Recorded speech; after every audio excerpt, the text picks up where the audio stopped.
All right, my man, state your name. Let them know you on Nicovelli TV. Oh, my name? My name is Asim Joseph. You can call me by the name of Haas. I represent Harlem, so All I'm right, from 116th Street mostly, all right. but this is my area. This is my hood. That's what it is, man. We in the heart of Harlem, and you on Nicovelli TV. And the most important question I asked you, I know it's early, No probably problem. didn't even get your morning coffee, but are you a Knicks fan, brother? Of course, all day in America. I hear that. I hear Die that. hard Knicks fan. What era and who's your favorite player? The era, well, my favorite player from my era is John Starks. Even though, we had Patrick Ewing and Kris and the rest of them, but, John Starks was always my favorite player. And, we always got the highlight moment of the dunk from '93. Now, I'm glad you mentioned that That's my about the favorite dunk. moment. A lot would say that Jordan wasn't in it. He was in the picture. Everybody, if you watch the game like I watched the game, he was in the picture. He tried to come from the blind side to get a block. If you jump, everybody know when you jump, you participating in the play. He jumped. Even though Horace Grant and Scottie Pippen was in the front, he was in the back trying to get a block from behind, and he got dunked on too. That's right. why he's in the picture. So they got it intercepted. Now, I'm glad you mentioned John Starks highlights, right? That means you're a diehard Knicks fan, not just because you pointed out that play, but I'm pretty sure you had to watch John Starks shoot that, 3 for 18? Oh yeah, when he had that bad streak when he was in the playoffs, and he went 3 for 18, but he had a stretch where he went 0 for 8 before he made his first shot. That shit was painful, but Now, I was a diehard. I'm gonna ride with him. would you put that blame on Pat Riley? Being that Pat Riley was the coach, some say that he should have took Starks out and put in Blackman. I mean, you agree It with could that? have went both ways, but it is his fault because he could have had more better play calling. I felt like he could have had more better play screen with that. He could have got more easier buckets. Because the first 8 shots, you got to think about it, they was all from behind the perimeter. He was pretty much trying to force shots up. Then he got the one shot, then when he got the easy layup.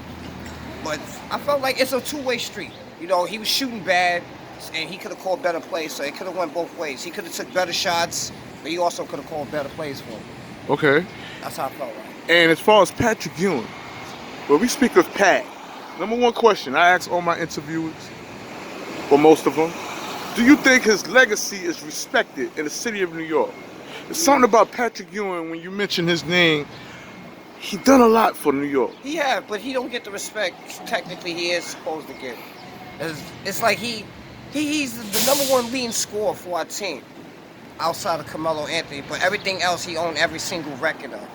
And for a person that took us to the finals, he don't really get the respect he's really deserved. And we made the playoffs every year under him. People forgot about that too. When we had Pat, we ain't missed the playoffs until the very end of his career. So we had a good stretch. We made the playoffs for a good 8 to 9 years straight. That counts for something, because it ain't easy making you see it now. We ain't barely make the playoffs now, so now you should. This is why you should respect the effort and the work ethic that he put in for us. So that now, finger roll when he should have dunked. I mean, that could have went both ways, because he had one where he had a finger roll, that he tried to finger roll when he should have dunked it. Then he had another episode when he tried to dunk it and he should have laid it up. I just felt like those were just the bad bounces. Okay. Both of them was just bad bounces. Any other time he'll lay that up, that should have go in. And then any other time he'll go for that easy ass dunk, that shit would have went in. He just had some bad luck. That's all it was. And as far as him not getting the coaching job, that sucks, because one of the great Knicks is. I felt like if you got Allen Houston there, he most definitely should be there. You got Allen Houston there as a shooting coach. Why the hell is he not there in some shape, form, or capacity? Even John Starks. I don't understand why none of the great Knicks don't have no jobs. That's the one thing that puzzles the hell out of me. Okay. Only Allen Houston is the only person there. The Trust Me ain't there. Marcus Camby ain't there. Mark Jackson don't got a job. Like, that stumps the hell out of me. Okay. That's the one thing that puzzles me. All right, now moving right on up, man. I know you was watching when Kris Porzingis came to the Knicks. I call him the Snake because he wanted an extension. He didn't get what he wanted. He bounced. I felt it was good to get rid of him anyway. I mean, I never really watched much of him. But from the record that he left behind, he, to me, I always felt like was just too frail. And I didn't think it was going to work, with frailness.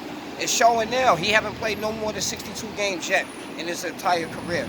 He went to the Mavericks, got a good situation where he ain't had to put much of a burden on him. Donka is carrying most of the load. He still got banged up and like he's tissue to me. You know, I mean, he's a good player, but when you can't stay on the court, you pretty much hurt your team. That's the one thing that hurts your team more than anything. The fact that you don't stay on the court. Yeah. Now, he cost us players. He cost us Courtney Lee, Tim Hardaway Jr., and Trey Burke. Out of those 3 players I mentioned, which player you missed the most, man? I miss Courtney the most. Wow. I ain't expect to hear Courtney. Explain. Yeah, Courtney was a solid player, and if you're watching him play now, his game is getting better. Trey Burke is another person that we could have kept too. Tim Hardaway Jr. remind me of J.R. Smith. He can give you a good night, but he's too damn shaky with it. He'll play good, give you 40 tonight, and then he'll have 2 nights where he'll give you 10 and 12. And then he'll probably come back and give you 30. A person that's that sporadic. So you're not high on Tim Hardaway Jr.? I wasn't big high on him because I seen how he played in college, and the game is the same way. Once he turned pro, he really didn't elevate it too much. His scoring is not consistent. He played good deep, but to be a shooting guard, you got to be a consistent scorer. Okay. Now, when we speak of point guards, because you know the Knicks is desperately in need of a point guard right now. If Trey Burke didn't get swept up in that trade clause with Kris Porzingis, he was attached to that package deal. Yeah. Do you think Trey Burke would have ran the Knicks offense the way it's needed? Because we got guards now and they seem not to be doing it. We still don't know after 3 years who we gonna start. Whether it's Dennis Smith Jr., whether it's Frank Ntilikina, Alfred Payton. Talk to me like Frank Ntilikina, I don't know. I was never highly big on him neither. He played good defense, but he is another person. He reminds me of like Rondo. He's not really that prolific scoring, but he can play good defense. Now, when you say he can play good defense, okay, he averages how many blocks per game? 2 or 3? He was averaging about 2 blocks a game and about almost 2 steals a game. Now, you know, so cause he's linky. He got length. He was able to cover a lot of ground with his arms, playing from side to side. Do you recall him locking anybody down? No, because he's still, I mean, if he works on it, he might be able to. Some say he locked down John Wall. He did good because he know how to, what it is that he played against Wall before. He know Wall Wall plays like Giannis. So if you can cut and take his steam from him, you can neutralize him. Some say he locked down Kyrie. These are games I haven't seen. No, I mean, I seen that game. He didn't really lock down Kyrie. Kyrie kind of locked himself down because, again, Kyrie is in his own head. You know, so it's easy if you're a street baller. Like Frank Ntilikina was a French street baller, so that's what gives him the slight advantage. That when you play street ball, you know how to use people's certain gifts to their advantages. So he know what's they like to dribble and all that. So what he do is just keep playing his right hand. Right. Do everything he want to do, but keep forcing him right, where he don't like to shoot for most of the time. And he just kept feeding into it and shooting bad. He's an alright defender. Ain't no really great lockdown defender. If he works on it, he can get better at it though. Okay. He need to work on that damn scoring though. More than anything. All right, now, do you think he's scared, or do you think that's just his game? See, is Frank Ntilikina just passive? I can't really tell. It seems like he's passive, but then at times it seems like he don't know what the fuck he's doing, like he's lost. So it's like a mixture of like, I think the passionateness is the fact that he just don't understand it. So I think it seems like he's lost. You think he's lost? Yeah, it seems like he's lost. Yeah. He's like that. Oh, yeah, so he's just lost. Yeah. Okay. Now, our rivalries, when we speak of these Brooklyn Nets, I like to call them the second-class citizens. They got Kevin Durant, Kyrie. Was you upset that we didn't get these players, Kevin Durant, Kyrie? We didn't get Zion Williams. We got shitted on in the draft. Well, I mean, the Zion thing I was kind of upset about, but then I'm looking at the overall picture of that. R.J. Barrett was projected to be the #1 pick anyway. Zion only jumped over him because he can dunk.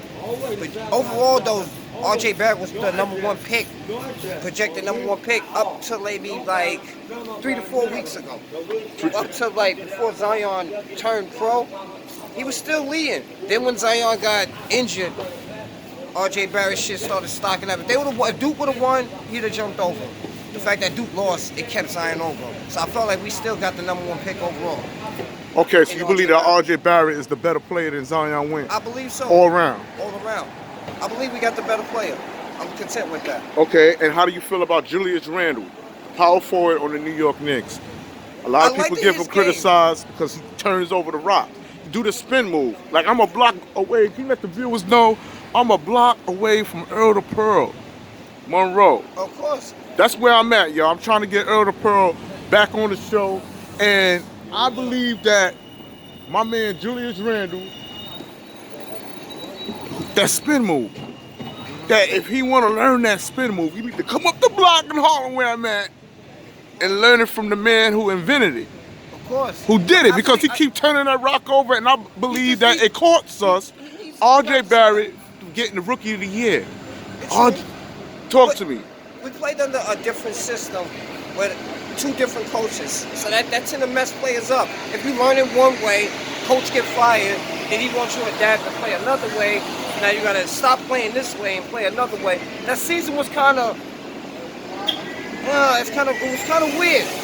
This is a year where if they keep the coach consistently straight through, we'll get to see if he really has some talent. And I believe in Thibodeau.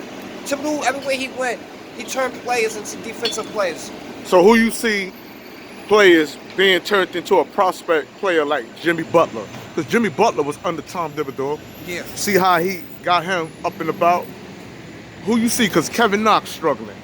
I believe Kevin Knox struggled under what's his system because he didn't really know how to utilize him. Kevin Knox is a very good basketball player. I watched him play in college. The kid can really ball.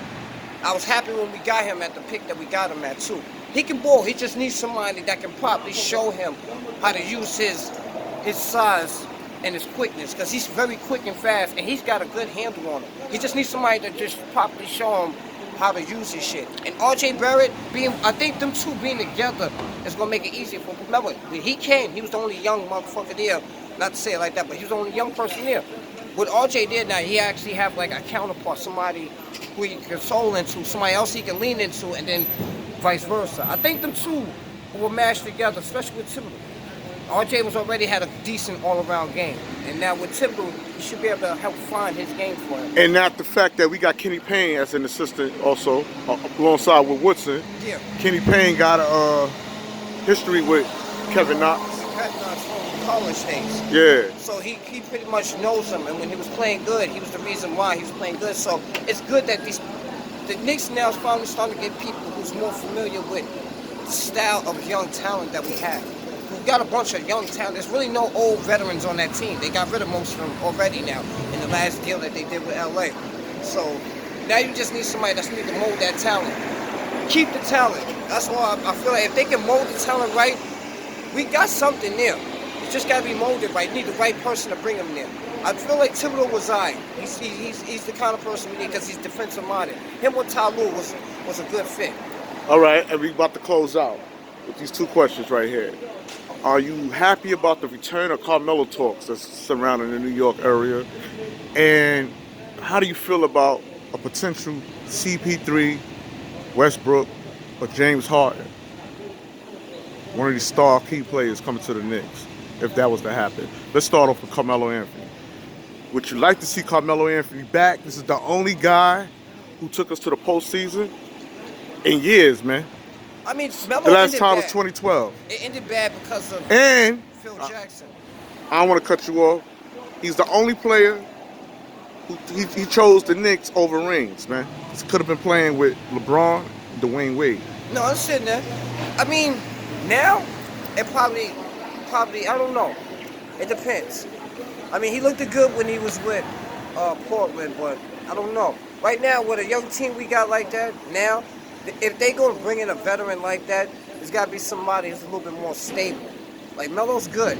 And he got fans here, but I think Chris Paul will probably, if you're trying to bring somebody in to juvenate and galvanize the people, that's going to be an old veteran, it's got to be either Chris Paul or somebody that's going to, on and off the court, going to keep you on the path that you're supposed to be on. Melo is only a court presence. He's not an off-the-court presence. And I feel like with a young talent we got, they need to be guided on and off the court to stay focused. Because whatever you do off the court, most of the time, tends to affect you on the court.